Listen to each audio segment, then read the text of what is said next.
Hello dear students, welcome you all. As we have already completed the first chapter, but still today we are going to study some extra numerical which are based on moment of inertia of T and C section. So let's start. As we have already studied the theorem of parallaxis in the first part of this chapter.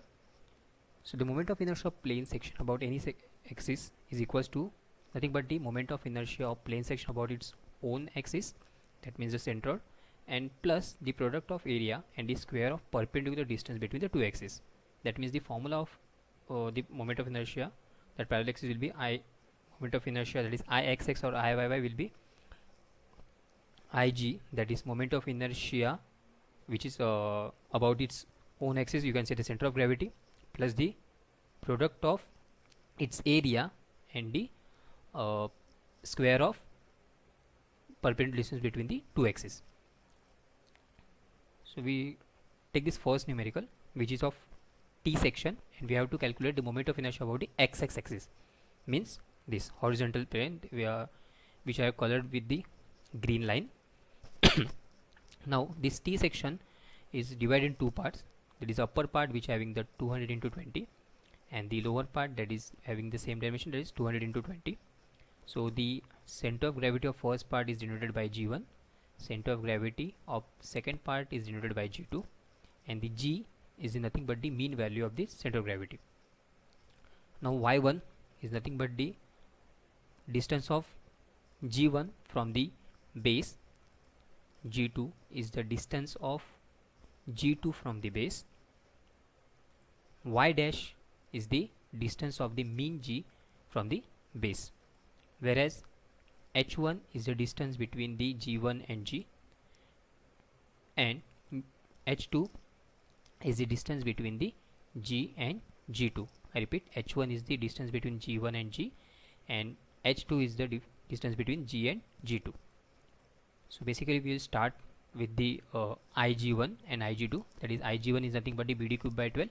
So for the first part will be 220 into 200 cube divided by 12, and for second part it will be 200 into 20 cube divided by 12. So the answer for the first part will be 133.33 into 10 to 3, and for second part it is 13.33 into 10 to 6.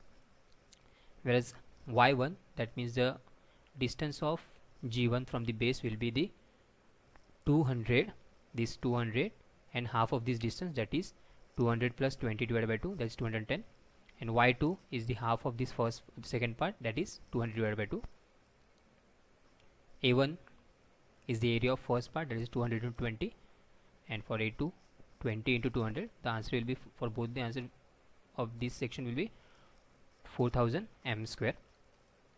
Now Y dash, so how to calculate Y dash? It is nothing but the A1 Y1 plus A2 Y2 divided by A1 plus A2.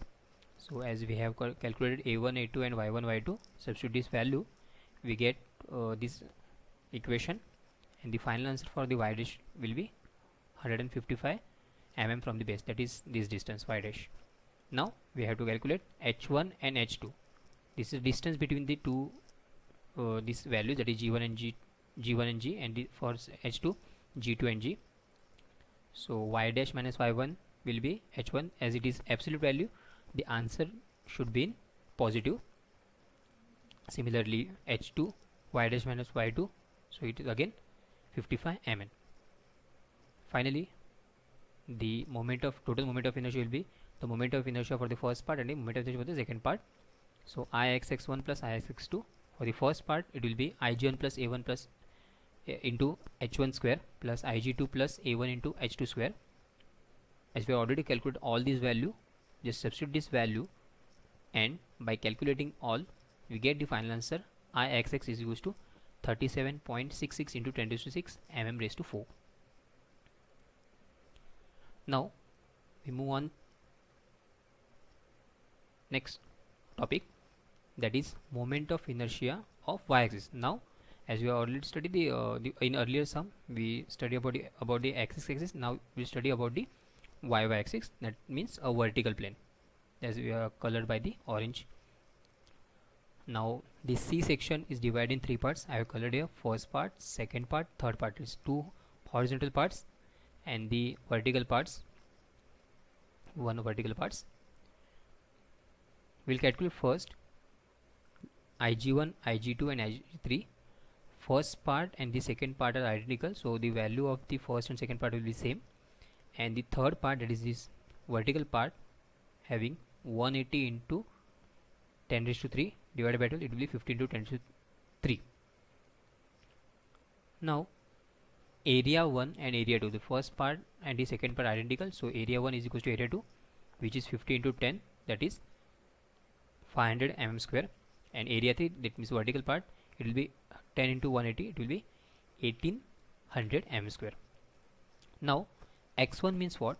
You can say x1 and x2, this means the vertical horizontal distance from this part, so this part, so x1 and x2 will be the half of this distance, so as this one is 50, so half of this will be 25, so this is 25 and this is also 25, and for this vertical part, half of this, that means half of this 10, it will be 5 mm.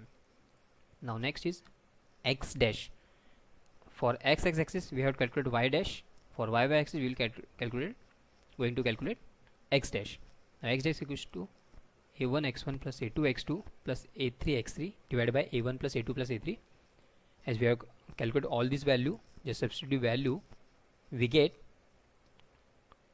answer as the 12.14 mm from this vertical line, that means this one. So you can see this is the value of G here. Now we have to calculate H1, H2 and H3.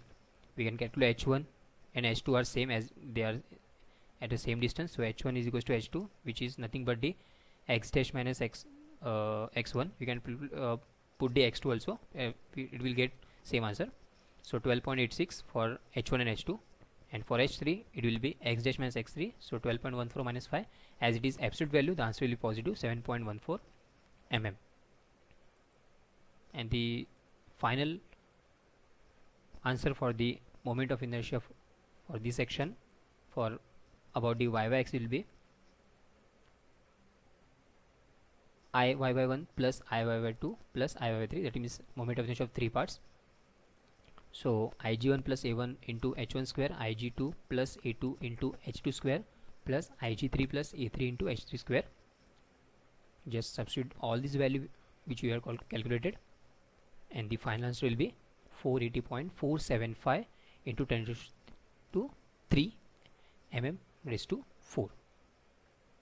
Hope you understand this, and just try to solve the maximum this type of numerical, so it will clear out all the doubts. Okay, thank you, bye bye.